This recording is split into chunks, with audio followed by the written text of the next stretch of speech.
Constitution is basically the identity of the nation. The Memorandum of Association must state the name of the company with limited as a word in case of public or private limited in case of private companies.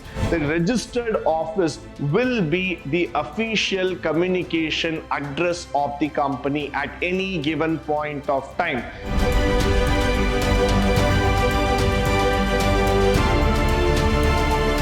Good morning and welcome to the first session of Unit 3 in Company Law, and we are going to talk about a very important topic called as the Memorandum of Association. Now, most of us know that when we have started a company, we need to go through the formalities of the company formation, what it is in terms of the documents that keeps us legally bind towards a company. In this ideology, in this session, we are going to talk about the most important document called as the Memorandum of Association. So moving forward, let me first introduce you to the Memorandum of Association. The first step is the formation of company is to prepare the Memorandum of Association. So the very first step that we are going to talk about is none other than the Memorandum of Association. This is also known as the Constitution of the company. Now, all of you know that our country has got a constitution, and that's how every single country in this world has got a constitution. Now, constitution is basically the identity of the nation. So similarly, the Memorandum of Association is the identity of the company. So if you are not going to form the Memorandum of Association, if you are not going to really build up the constitution properly, you cannot have a great country. Similarly, you will not be able to run a company successfully, rather not even form a company successfully, if the Memorandum of Association is not being properly taken care of. So what are the factors? What is this Memorandum of Association? Why is that we have to spend so much of time in understanding and building this? Let us first understand the memorandum is constitution and it contains the powers of the company. All of us know that the company is an individual entity by itself. Like any other human being, the company also has its own identity.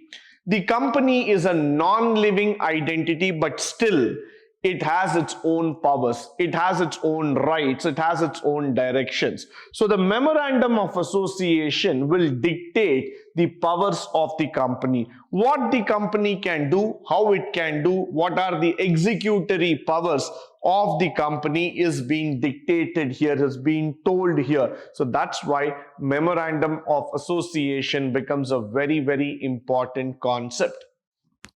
Followed by, no company can be registered under the Companies Act 2013 without the Memorandum of Association. So if you are planning to start a company, and if you are thinking to register the company, that means there needs to be a Memorandum of Association. Why? Because many people might think today that, sir, can I just go ahead and register a company without a Memorandum of Association? The answer is absolutely no. Why? Because if you want to run a company, you want to register your company officially under the Companies Act of 2013 and have a proper designation, name and control, that means you need to have the Memorandum of Association. If the Memorandum of Association is missing, the Companies Act 2013 says you will not be able to register at all. Followed by the Section 2, subsection 56 that has been told about of the Companies Act of 2013. Memorandum means the Memorandum of Association of a company as originally framed or altered from time to time in pursuance of the previous company law that has been spoken about. Now, as per the law itself, let's try to understand the formation of the Memorandum of Association. Why? Because here what we are trying to understand, or what we are trying to go forward, is that we are trying to make a statement stating here that we are going to form the memorandum of association, and the memorandum is going to be decided and designed in such a manner that it is going to have its own version, which is being created by the directors of the company. No need to worry. Or is it going to be altered time to time? Why? Because the company might feel that as we are growing, as the things are changing, as the business environment is changing, we might need some structural changes to the memorandum of association. And yes, it is possible. So the Companies Act of 2013 under section 2 subsection 56 says that you will be allowed to alter the memorandum of association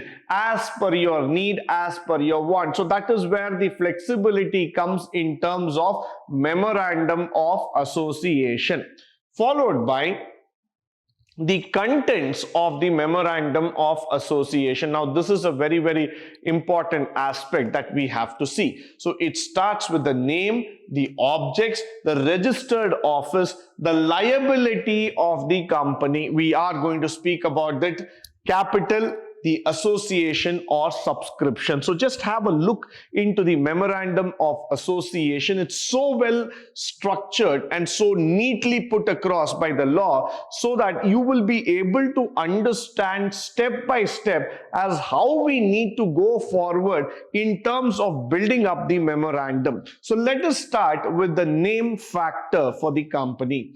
The name clause. The memorandum of association must state the name of the company with limited as a word in case of public, or private limited in case of private companies. So let me go ahead and first start with the naming of the company. Now, the company is like a newborn baby, and the baby needs to be named. Now, in this case of the company, we need to understand that whether you want this company as a public company or as a private limited company. Now, let's say that you want to go as a public company. That means at the end of the name, there should be the word limited. So, for example, Infosys Limited, Reliance Industries Limited, JSW Steel Limited, which means to say that they are publicly traded companies across the exchanges in India. So, they are publicly available for the shareholders to invest in terms of the capital. Now, I don't want to be a public company, sir. I want to be a private company. That means to say that I would have registered my name as ABC Private Limited, or I would have registered my name as XYZ Private Limited. Moment I say that I am a private limited company altogether, that means I become a company enclosed within the members of the company. So my private limited company will not have shares that are publicly available for trading in the country. The shares will be circulated among the members of the private company. So why this name is very, very important is that one side, the company is being given the freedom to choose the name by itself. I can have any fancy name as far as possible. It is not trying to limit me by saying that you have to follow a particular naming ceremony only, or a naming order only. But then there are certain restrictions when you have to understand in terms of naming. Now, what is that? It needs to come. Suppose the name of a company sounds to be undesirable, unethical, or it is trying to attack somebody, it is trying to create a disturbance in public, or it is already taken by other company, or it is trying to concern about the nation itself, then you might have to change your company name, because the registrar of company will definitely say a no to it. So that is why it says company is free to choose any name, but it is understandable, it should be understandable, not undesirable on must not register or must not resemble the name of any other company that is already registered. Now, for example, you cannot have the name of the company as President, Prime Minister, Government, India, Indian Government, Bharat, Constitution. These kind of names you cannot keep a name of the company. Now you might ask, why sir? I'm also a part of this country. I'm also a citizen. I'm trying to honor my nation. No, definitely not. Why? Because these names are not being accepted by the company law at any point of time, because they might sound to be against the system, against the practice. So that is why the registrar of company will definitely check the name of the company before it is being registered. Now the registrar wants to understand this factor, that whether the name that has been chosen by you is not being taken up by any other company that is previously registered.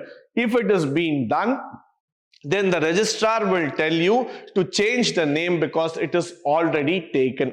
Now, to simply give you an example, in the modern days, if you happen to visit a website called as godaddy.com, you have to select your own domain name. Many times people will find that, they want to keep fancy names for their domain, but if the name is already being taken, then the domain is not available for us in terms of running the business. So similarly, in naming the company, we have to be sure whether that particular domain, particular name is available. It is meant for the company. If it is not available, then we have to give a particular name that is not being taken by any other company in the previous years. Followed by, we also need to understand the registered office clause.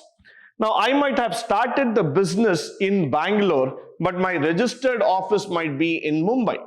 I might have started the office in Delhi, but my registered office could be in Chennai. Now, what am I trying to tell here is that the state in which the registered office of the company will be situated is mentioned in this clause. So, where is that you are trying to register your company? That is the registered address, the official address of the company.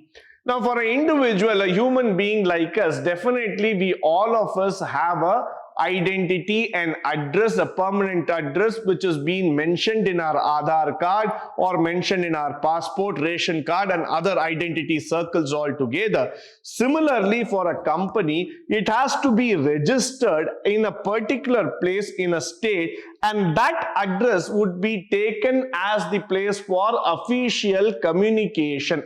So now, for the company, the registered office is the permanent address unless and until you want to change it later. But then this will be the official communication address in terms of correspondence. So that is why you have to mention the state in which you are going to register the company, and you are also going to tell very clearly in what terms and conditions this has been located.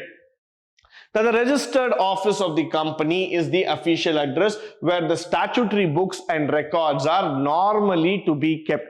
Now, what do we mean by saying this is that as we keep the most important documents in our home and in a locker or in a place, so similarly, all the book of records, the accounts and everything will be kept in the registered office location of the company. So it becomes very, very important here to understand the factor. The registered office will be the official communication address of the company at any given point of time.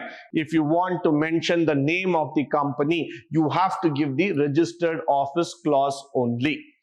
Moving forward, let's go to the object clause altogether. What is the object clause? This clause is quite important and must be very carefully drafted as it determines the activities of the company. Now, you have given the name to the baby and you have also given an address to that baby. So now you know the company by its name and its address, but now you need to know the activities of the company. What is my company actually doing in the society?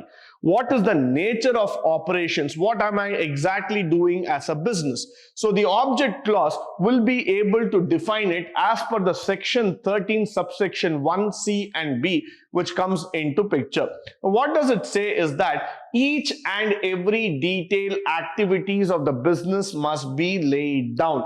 So whatever I am trying to do, let's say that I am a manufacturing company producing some chemicals. It might be a paint or it might be some sort of homemade chemicals altogether. But what am I exactly doing? That process, that nature, the activity has to be clearly mentioned in the Memorandum of Association. So you will not be able to go forward and just write it in one line that I am a company manufacturing paint. Now that might not be accepted. What are the steps that are involved? How are you manufacturing? What are the processes that are involved? What kind of materials, what kind of steps, how it is being built, how you are taking forward the operation, your logistics, your setup, your plan. Every single detail has to be mentioned in the object clause, so that tomorrow when the people are going to visit your memorandum, that is when it comes under inspection, when it is going to be checked by the registrar, they understand the details about your company in terms of operation, in terms of activity altogether. So that is why I would always say that this is very much needed. The object clause is one of the most important factor, followed by the main object that has been spoken here. This is the subclause that contains the main objects of the company to be pursued on incorporation. So let me say, for an example, I am like Infosys Limited. Infosys is an IT services software development company with IT enabled services also. So probably they have different wings. They have an IT software development, they have IT enabled services, they have consulting into picture.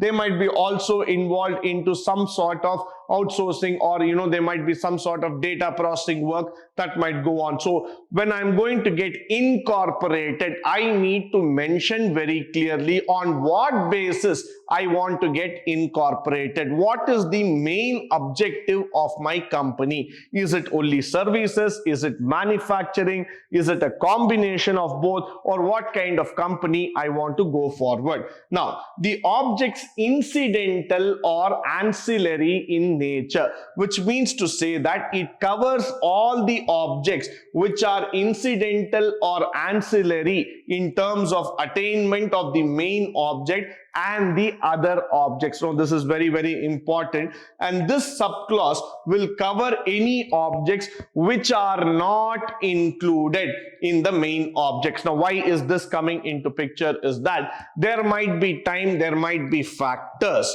where I might have missed out certain things in the main object. So I want to add up this. Now I might be a software development company parallelly doing a consulting, parallelly doing an outsourcing, parallelly doing some graphics or animation, whatever is the kind of thing. So I want to mention that as a part of this clause. So what I do is that I take a time in terms of mentioning in the ancillary part, saying that these are the allied activities which I am doing apart from the main incorporation mentioned activity. So apart from a mainstream of activity, what are all the allied or the added features of my company shall be mentioned under objects incidental or ancillary in nature. So that is very, very important. Please understand this. This is of high importance. Unless and until we go through this, you will not be able to proceed further. Moving forward, we will talk about the liability clause of the company. Now, what is this liability clause, sir? Why is that liability coming into picture? I've not even started the company. I've not even started the operations. Immediately, we are talking about liability. But let's try to understand the nature of liability of the members of the company. Very, very important. Why? Because in case the company is limited by share or the guarantee fact that the liabilities of the members is limited and must be made absolutely clear. Why I want to say you here is that suppose the company is a public limited company. That means definitely there will be shareholders from the public side. The people might have invested in your company by buying or by purchasing the shares. So now what is going to happen is that to the extent to which they have purchased the share, only to that extent they are liable. So their capital liability is only to the extent to which you are holding the share. You cannot be held liable for the entire liability of the company. You are eligible to be liable only to the extent of shares which you are holding. So that's why we use the word limited to the liability of shares held by the individual shareholder. Followed by, in case if it's limited by the liability of the member is limited to the value that is held by him. So in case the company is limited by share, the member of the company is also limited to the number of shares, the value of shares that is held by him. Moving forward, if the share is fully paid up, his liability is nil. That means it's very, very important. Suppose he has fully paid up, then there is nothing remaining. The liability is nil. But in case of partly paid up, or in case the share's liability is limited to the amount which is unpaid. So for example, the opening price is 100 rupees. That is the listing price what I'm talking about. But I have paid only 50 rupees. The remaining 50 rupees will now be a liable part. I have to pay it back because it is unpaid capital altogether. So this is very, very important for us to know. Only to the extent which is unpaid, now I will become liable there. Now, in case the company is limited by guarantee, the limited clause must state that the amount every member undertakes to contribute to the assets of the company in case of winding up will be given back. So now what is going to happen is that I am going to start a company where I don't want to give out shares. I'm not going to be publicly traded, but I am giving it on a guarantee basis. So I hereby guarantee to every member of my company, in case of winding up of the company, I shall return back all the money to the company in eventuality, which means whatever amount that I have taken from the member shall be returned back in case of the guarantee. But then most of the companies will not go on this guarantee basis at all. What they will try to do, or what they will try to understand here, is that they will go only with the share capital. Why? Because share capital is much more easier. Tomorrow, in case of expansion, you can always go back, ask the members, ask the shareholders to invest more if any new projects or new factors are coming into picture. 99% of the time, the extension of guarantee is quite risky for the company, because if anything happens to the company tomorrow, they have to return back the money as that has been promised in the memorandum. So this is why people do not want to go through the guarantee part altogether. Moving forward, the capital clause that comes into picture. This clause states the nature of liability member. Now, what is coming here for the capital clause also, that if the capital is being held, they are also being eligible for the factors, that is to what extent they have taken the capital. In case, for example, if they have taken it on a fully shared basis or on a full amount basis, again, the capital is extended only to the amount of liability to which they have taken. They cannot be held responsible for entire factor here. Moving forward, we will also talk about the association cost. Now, the association clause states that in case the subscriber declares that they desire to form company and agree to take the share stated against their name. So whatever has been agreed and desired, they can take the shares in their name itself. So going forward, what is going to happen is that it states very clearly, the subscriber declares that they have desired to form, whoever has desired to form the company will come forward and say very clearly, this is what they are looking into, this is what they are interested in terms of building up the company. This is how they want to get associated with the company. The names, address, occupation of the subscribers must be given very, very clearly. Why? Because at any given point of time, whoever are the members, whoever are the people who are getting associated with the company, their names, their address, their occupation, what they are doing, how they want to get associated, their entire details has to be given so that the memorandum of association will have a complete data of how people have got joined with them and who are all the people whom with they are associated. With this, I come to the conclusion of this session. I hope and believe that the session is highly informative, helpful, and of a great resource to you. In this session, as we have discussed about the memorandum, this is the basis for any company system to get formed. So this is the constitution of the company, and it is very, very important even from the exam standpoint of view and also from the concept standpoint. In the coming session, we will be talking about the articles of association and how they join hands with the memorandum in terms of completing the formalities that are involved in a company. Until then, stay tuned, stay blessed, and stay enlightened forever. Thank you once again for joining me on this wonderful session.